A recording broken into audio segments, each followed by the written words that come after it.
As people come in, I want to just say my name is Sam Osterhout. I'm the executive producer here at Lincoln Square.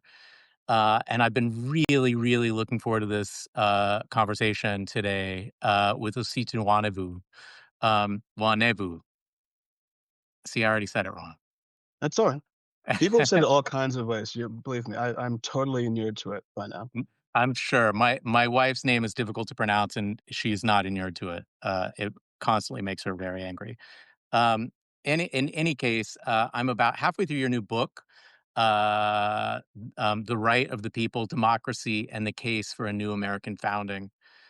Um, and it's so engrossing. But I want to introduce you first. You are a contributing editor at the New Republic and a columnist for the Guardian. Your new book does come out next month, like really soon, right? Yeah, August 12th, so coming up really, really quickly. A couple of weeks. And how is Yeah. the press? How's the press going for you?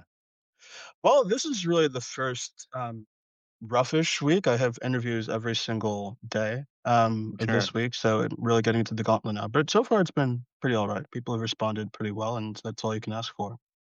Well, it's really, and I have to say to everyone watching right now, you should really pre-order this book. I think it's going to be one of those books that people line up on their bookshelf when they're on pro democracy shows.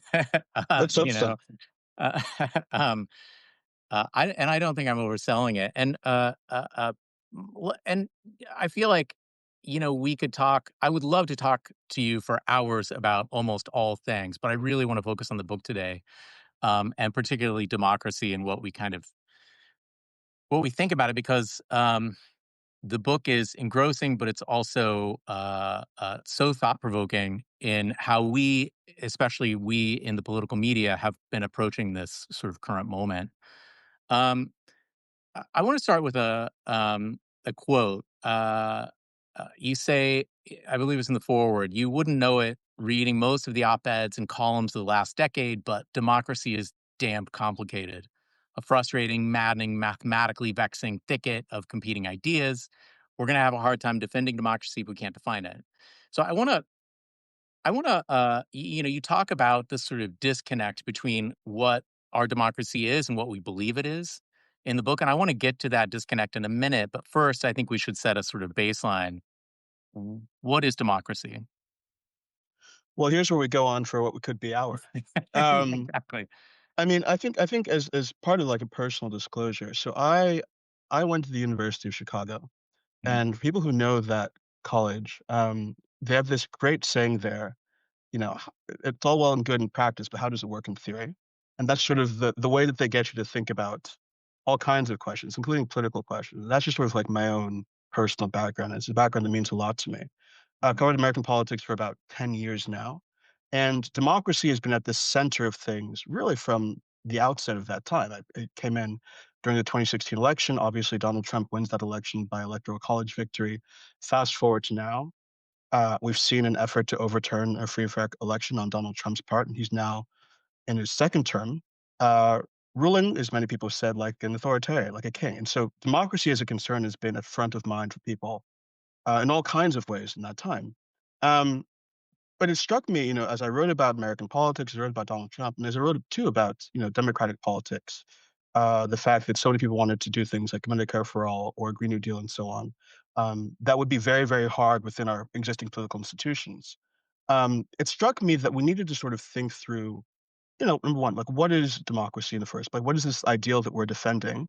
For people who look at things like Donald Trump's electoral college victory, or the difficulty of passing legislation, and they say, "Well, we're a republic, and not supposed to be a democracy that's responsive to the majorities of the public." What do you actually say to those criticisms?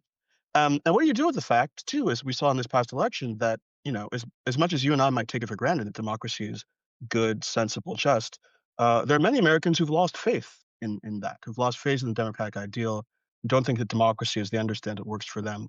How do you respond to those anxieties, those criticisms? Um, and again, for me, that meant going back to the drawing board, sort of working through and challenging my own preconceptions about democracy, answering basic democratic critiques, things like, the public is, a lot of issues, pretty ignorant of certain facts that are important. You have this plague of misinformation. How confident can we be in democratic governance given all that? Working through those kinds of criticisms, and then doing from my perspective a pretty deep and involved analysis of our federal institutions in particular, and their origins in the Constitution and at the founding. And so that's the project of the book, and I think that I work through all of that and come to a place where I find myself personally, and hopefully the reader will agree, actually more confident in democracy as a system of governance, and more committed to a democracy as not just a thing that we have to preserve and protect, but an ongoing project. Honestly, I think that we're in a place where we have to establish democracy for the first time in America in a lot of important senses, and that's I think the central provocation that the book tries to make. Well, I want to go a little deeper into that because I think that, like you say, that is the sort of central conflict that I think the reader will have is, uh, there's a lot of us on the left who say, well, democracy's never exactly worked. And we sound maybe like cranks Yeah. or, we're being provocative or something like that. But I want to, um, we can say democracy hasn't always worked and still think democracy is the best approach to governance. Can you talk about that disconnect between, you know, uh, our, education in which we're asked to just put our whole faith in the current system of democracy, and it's especially been, as you mentioned, relevant right now as the right has been saying this democracy sucks. It doesn't work. We're not a democracy anyway. We shouldn't have it. We should burn it all to the ground. Hmm. What is the reality of our democracy over the last 250 years Yeah. compared to how we understand it? Yeah, so I think the first thing that you have to do to really make sense of the concept of democracy is to decouple yourself from our institutions to the extent that you can. I mean, the birthplace of democracy, we tell ourselves at least in the Western tradition, is Athens, right? And Athenian Sure. democracy looked very, very, very different from democracies we know it, certainly in America today. You had the assembly where people who were citizens had the right to go in and actually participate directly in making legislation. And then those laws, those policies would be carried out to a large extent by people who are randomly selected, right? And so Mhm. people have looked at the system and said that the Athenians would actually not recognize democracy as we know it as democracy at all. Democracy by election would be seen as some kind of aristocratic, uh, apparatus. Um, and so, given that, what is the thing that actually unites both of those systems, both that more direct conception of democracy and democracy that we sort of tell ourselves is democracy today, electoral democracy, representative democracy? And the thing in common is, I think, the basic principle that the governed themselves have the right to govern. That can look all kinds of different ways. I get into that in the book, but the basic intuition is, I think, the intuition that Lincoln describes in his Gettysburg Address. Democracy is a system of government of the people, by the people, and for the people. And so I spend the first portion of the book talking about what that actually means in terms of the basic characteristics of any democracy worth the name. I think that in a democracy, for those things to be true, you need political equality. It can't be the case that some minority of the population or some faction of the population has more rights or more of a say than other people who are subject to governments. You need a responsive political system, and you need a government by majority rule. This gets, as you know, having read the first half of the book, extremely complicated. But majority rule is kind of the kind of the best approximation that we have, and the most feasible, workable way of instituting governance by the government that we've been able to devise. You say that, and that sounds reasonable, to most people you, Right. you describe it to. But as I spend most of the book arguing, our political system flouts that in certain fundamental ways. And it does so by design, particularly when you look at institutions like the United States Senate. Right. Now, as conservatives and Republicans say often, when you consider the founding. It is true that the founders came to Philadelphia in 1787 with a real apprehension about democracy and that they designed the institutions that we have to that end. I think that is absolutely true. I give an account of that in the book. That being said, even at the founding, people like Madison in particular recognized that there was going to be a fundamental problem with equal state representation in the legislature, that it would lead to minority rule by the states that would distort policymaking in all kinds of ways. This was predicted at the convention. Fast forward to today.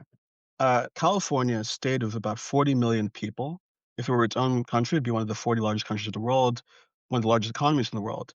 has the same amount of representation in the Senate as Wyoming, which is a state of less than 600,000 people. Um, that matters, and that matters concretely for policymaking. What that means functionally, again, think about the concept of equality that we were just talking about, is that by population, average resident of Wyoming has about 67 times the representation in the Senate that a Californian does.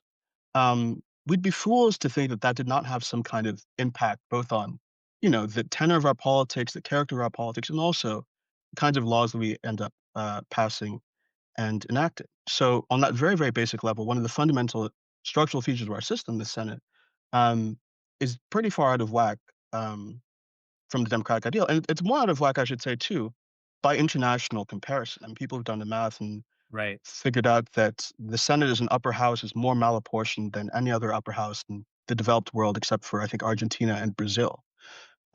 So we can make these comparisons to other countries. It's not the case that there is some perfect democracy out there that we should all be looking to and copying from. All systems have their own flaws.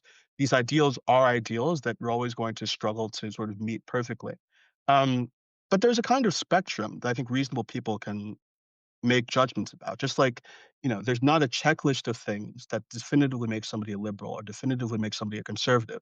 You kind of Right. look at the balance of what they say and what they believe, and you say, okay, well, this person's a liberal, this person's not, this person's a conservative, Sure. this person's not. I think democracy is kind of the same way, that there's there's a preponderance of things that you can look at rationally and make an evaluation. Does this system, within reasonable bounds, meet the ideals of democracy, or doesn't it? And I think that the Senate is one particular way. We can be here for hours talking about others, Yeah. but our system is actually very, very deeply flawed on basic democratic grounds. Well, that's a note for everyone to read the book because we could talk for hours, but you might as well just read the book. I was gonna say, there's as I was reading through, and again, I'm not finished yet, so don't spoil the ending. Uh, or do spoil the ending. I'm kidding, but it occurs to me that we have these idols, these preconceived notions of the sacredness of our system that, in my mind at least, creates a less durable system. If you believe that it is fixed and perfect, then you are less willing to get on board with changing it, right? And I think that if it doesn't meet up to your expectations, you're more willing then probably to just abandon it altogether. The work to fix is probably wildly difficult, as is democracy itself. But you have this you set this comparison later in the book between the concept of sort of the will of the people versus the people's right to collective action, and that sounds a little like splitting hairs if you're not really reading the book. But No, can you kind of go into the difference between those two concepts and why they're important? sure thing. So one of the other things I try to do in this book is to decouple us also from the idea that democracy is about representing the will of the people. We hear that phrase a lot, that when we have an election or some kind of policy outcomes happens and within a democracy, what's happening is a reflection of what the majority of the people necessarily want, and that's what democracy is about. I think that there are a lot of concept problems with this concept. On a political science level, we get pretty nerdy in the book about some of those Yeah. things. But I think you actually don't have to delve very deeply into that stuff to understand some of the basic intentions here. If you look at the polls, you can find a majority of Americans believing something about tax policy, majority of Americans believing something about immigration policy, environmental policy, or women's right to choose. Right? Um, it should be clear to us that those majorities of the American people are not all the same group of people. As a matter of fact, they might disagree on those issues between them. Right? Right. Um, so when we talk about even in an election, the people who voted for Donald Trump, the people who voted for Kamala Harris, um, those people had different ideas about what those candidates were going to do and why they voted for them. Some of them were on the basis of misconceptions about what those candidates wanted to do and why. Right. Internally, there was disagreement about what it actually meant to vote for Donald Trump or what it actually meant to vote for Kamala Harris. And so, for these reasons, it becomes very, very difficult logically to say that in a democracy, when you have an election, when you have some kind of policy process, there is something called the will of the people that is stable, coherent, and prevailing through the process. What I think you can say instead is that democracy, at best, is a system in which we have fair competition and that we make decisions collectively through processes that respond to majorities, plural majorities, and there are different kinds of Sure. majorities, again, that can exist within a given electorate. Um, but that's again something that seems truer to actual political reality, and it's one that makes politics, I think, seem more dynamic. So a telling example that I think I talked about in the book is, back a couple of months ago when we were seeing all of these firings in the federal government, we were seeing Elon Musk tear his way through the federal institutions. Yeah. He was questioned, by journalists as to how he justified what was going on, and he said, "Well, look, Donald Trump won this last election. And that's what democracy is. If Donald Trump wins this election, he has the right to do whatever he wants because the American people have spoken in this kind of clear and coherent way. And if you question Donald Trump and if you question what he's doing, you're questioning democracy.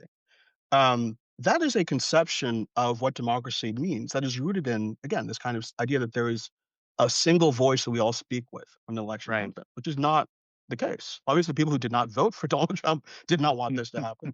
But again, even internally, there are all these contradictions. I don't know that most people, or even a plurality of people who voted for Donald Trump would have agreed with all the things that we saw happen over the last couple of months. Um, by contrast, if you see democracy as a kind of dynamic system of competition between different kinds of majorities, it's a more open process. You're allowed to say, look, you won this particular election, we lost, but we're going to go back to the drawing board and we're going to, with as much legitimacy as you did, try to construct a different coalition, try to make new arguments to win. And then there'll be a different majority that wins that contest. It's this kind of churn and this dynamism that Right. feels more healthy to think about than, we won this election and what I say goes because we are the voice, the true and infallible voice of the American people, if that makes sense. Absolutely, it makes sense. And I think, there's a kind of contradiction that I was trying to I've been trying to articulate in my own mind, but it seems that the Republicans historically, or at least let's say in the last 50 odd years, have understood democracy to be a process, but have messaged it as a fixed outcome. And the Democrats have viewed each contest as the last battle for all the Yeah. chips, Yeah. but have sort of messaged it as a Yeah. ongoing concept. So the the m- the way that we are running our democracy is kind of different per party. Um, I'm curious then. The the the subtitle is so compelling. Uh, the case for a new American founding. And I have to say, this is also one reason why I really love this book so far, is because it is eye-opening in a way that is, surprising, and it makes you reexamine the sort of myths and legends that you thought you knew about our country and its founding and the democracy itself. And that can be kind of dark and scary, Mm. but really, a new American founding is, essentially a very hopeful construct. Um, and that's something that anytime we have guests on here, we try to look at what comes next. We can't just live in the shadow of Trump forever, or constantly talk about MAGA and Epstein and all this stuff. Those stories should be told, obviously, but we need to think about what comes next. So, what does a new American founding look like, at least in the short term? Well, in the short term, I hope that means a return to some of the kind of democratic reform efforts we saw attempted early in the Biden administration when it came to protecting voting rights, expanding voting rights, reforms to the court system, reforms to the Senate and legislature. Those kinds of things I hope come or return to active discussion. In the longer term, though, I mean, this is a book that asks people to think about something really, really big, which is at some point in the future, not tomorrow, not next year, probably not the next 10, 20 years, and maybe, 2075, whatever. We work towards a new governing compact altogether. And we see moving towards that as a project of democratic renewal and reformation. Um, and, that again can seem scary, that can seem radical, that can seem um, kind of off the wall to people who haven't thought about the basic features of our Constitution, why they need to change Sure. that much. But look, I mean, this document is now 237 years old. The average lifespan of a constitution in the developed world, I believe, since the 18th century is about 15 years or so. Oh my Thomas god. Jefferson famously wrote that he didn't believe a constitution could justly last more than 19 years. That there should be a process, routinely of reworking or revisiting basic founding compacts. Now, I don't believe in Jefferson's timescale. I don't necessarily think this is something we need to do every 20 years. But the fundamental point he was making is this: um, it was unjust from his perspective to bind all posterity to the particular wishes of a single generation, Right. and to the particular conditions that prevailed when the founding compact was written. Things change. You learn things. You make mistakes that lead you to different conclusions about what your society should look like and how it should be structured. The founders themselves said that they expected us to have those debates and those conversations. And I think that for a lot of different reasons, we felt that we can't in this country. We felt, I think, and we're often told by our politicians, that something really, really, truly, almost kind of wholly happened in 1787. Right. That it's our job to live up to and sort of protect and not to sort of muck with in any kind of fundamental way, even as we have these growing inequities within the system that the founders laid down. And I think it's time for us to really reconsider whether that's healthy. Um, we faced this test in the last 10 years with the emergence of Donald Trump. The founders foresaw as a risk to the republic the rise of a demagogue just like him, and they hoped that the structures that they put in place would be enough to kind of prevent that from happening. That hasn't been the case. As a matter of fact, the structures they put in place have, from my perspective, and as I argue in the book, actually helped Donald Trump in many respects come to and retain power. Um, Can you and talk a so, little bit more about that, by the way? sure, sure. I mean, it starts from the fact that, again, in 2016, Donald Trump ascends to the presidency despite a plurality of the American people, or really majority of American people rejecting him in that election. That's the second time this has happened in the last 25 years. As he's in office, we see two impeachment attempts against him that were basically doomed to fail, given the high threshold for removal from office that the Constitution sets up. As many people as might have liked within the American public to see Donald Trump held accountable, well, there are structural reasons why that was going to be unlikely as long as Republicans held together. And I think another thing worth considering is that the system gives Republicans a lot of incentives to hang together as an ideological unit. The Right. Republican Party has not represented a majority of the public in the Senate by population since 1996, despite that they've held the Senate for, I think, over a decade of that time. Jesus.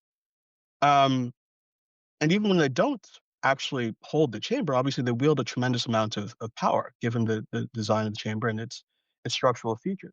So if that's the case, right, if you're not actually accountable to the broad electorate, who are you then accountable to? Well, you're accountable to your primary voters and your safest voters. They're the people who direct your actions. Those are the people who are going to determine whether you're elected or not the broad public or a diverse cross section of the American public.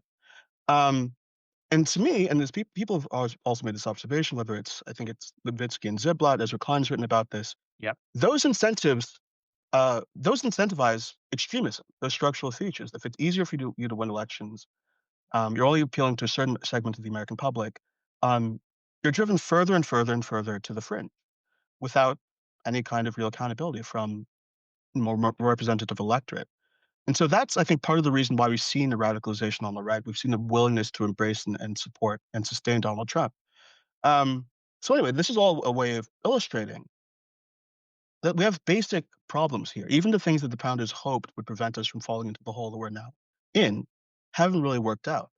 And I think that gives us all the more reason to work towards and think about a fundamental set of institutional reforms moving forward. And again, I don't think that there's a constitutional convention we should have tomorrow or next year, but this is a conversation we need to start having. John Dingell, before he died a few years ago, longest serving member of Congress in American history, argued for the Atlantic that we should move towards getting rid of the Senate. We should replace it with some other body or rework it in some kind of fundamental way. This was not a Right. hair on fire radical. This is somebody who knew Congress more deeply than I think any American who's ever lived, probably.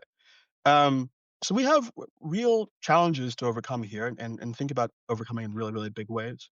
And I think it starts from telling ourselves that we're ultimately as uh, justified and have as much of a right to think through and create a new system as the founders themselves were when they created the system that we have in 1787. These are people who broke from an empire because they believed certain things about what people were entitled to, or at least that's what they said they believed.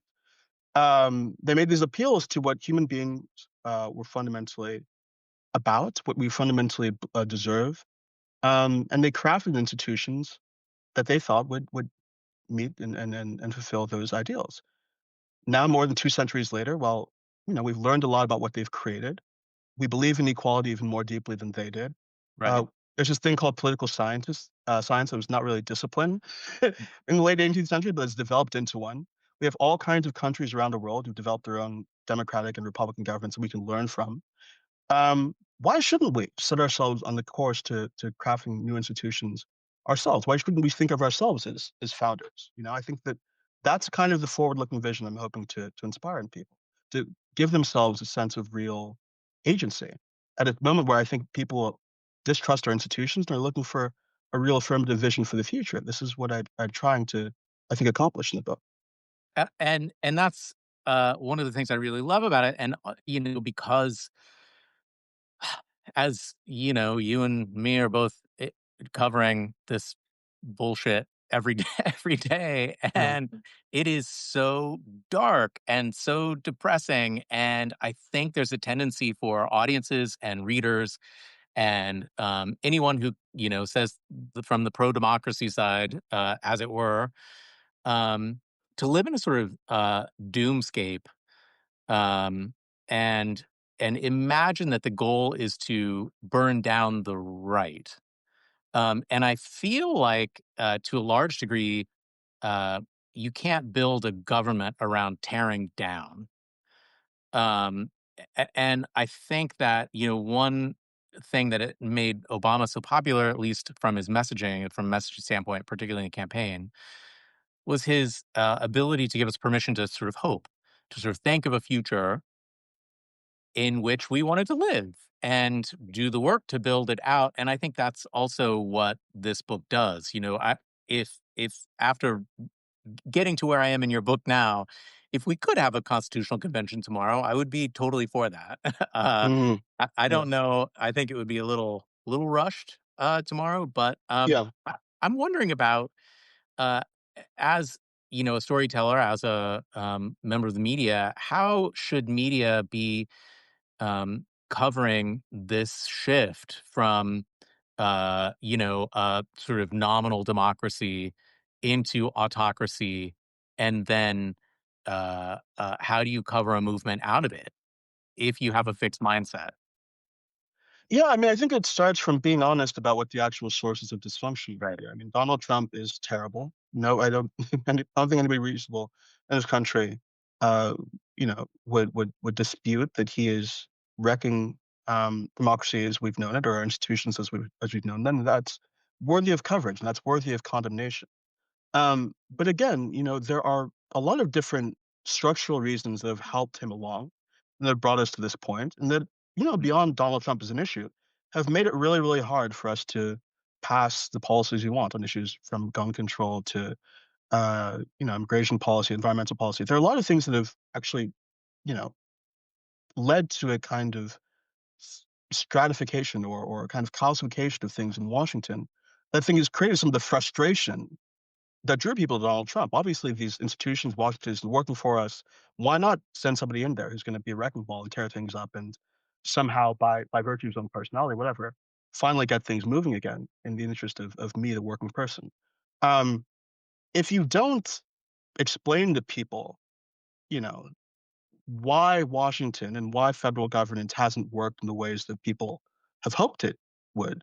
People are going to reach for kind of loopy explanations. They're going to Right. reach for authoritarians and so on. And so I think the media has a real responsibility. And to the credit of many, we've had a lot of reporting on, the population imbalance in the Senate and its implications. We had a lot of reporting about gerrymandering. We've had a lot of reporting about Citizens United and these kinds of things. All of that should continue.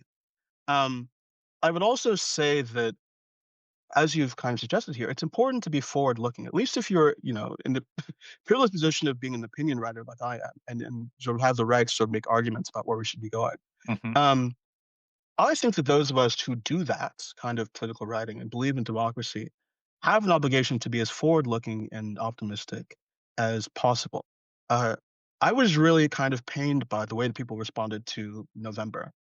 I think you heard, or at least I did, a lot of people who had spent the last 10 years really fighting for democracy, fighting to protect the right to vote, and so on, say, well, hell, if the electorate chose Donald Trump, then maybe democracy isn't isn't all it's Right. cracked up to be, or maybe the American people aren't smart enough to govern themselves in this kind of thing.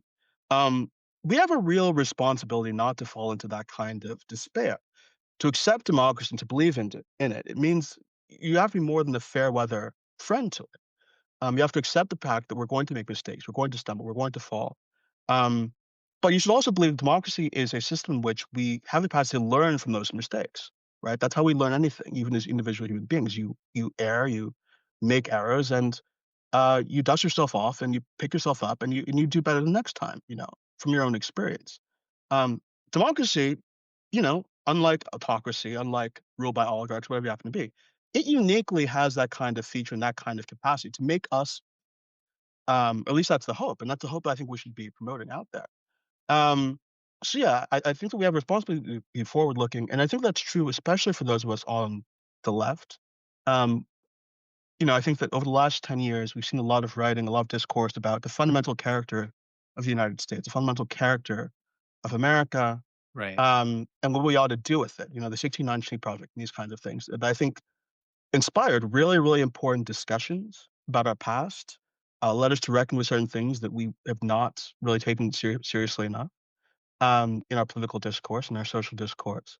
Um, but for me, the upshot of all of that was this is the past that we've inherited, but it's up to us now to create the kind of country we want. I don't think that we're fated because bad things happened in the past or because the founders believe certain things to live in that America forever. We are the living. We have agency. We have the power. We're not haunted, I think, or don't have to consider ourselves haunted forever by ghosts. I mean, this is Right. a moment in which we can say to ourselves, we are making a fundamental break from the past and moving to a more egalitarian and more just future and more just country. If I could recommend one other book, in addition Yes, to mine, please. that people should read that I do talk about in this book, it's Walt Whitman's Democratic Vistas, which I think is one of the most inspiring things about America I think I've ever read. I think very few Americans have read it or even heard of it. Yeah. Um, but Whitman was writing at a time, and Richard Rorty talks about this in his book Achieving Our Country, when people really took it as a given that the point of America was to fulfill the promise of democracy. It would be the place where people would have more freedom, more capacity to direct their own lives than anywhere else in the world, than any other society previously. That was kind of the point of the country. Right. You read that book, Whitman mentions the founders, I think, once in a couple of hundred pages. It's not about fulfilling the aspiration of the founders, it's about fulfilling our own innate potential.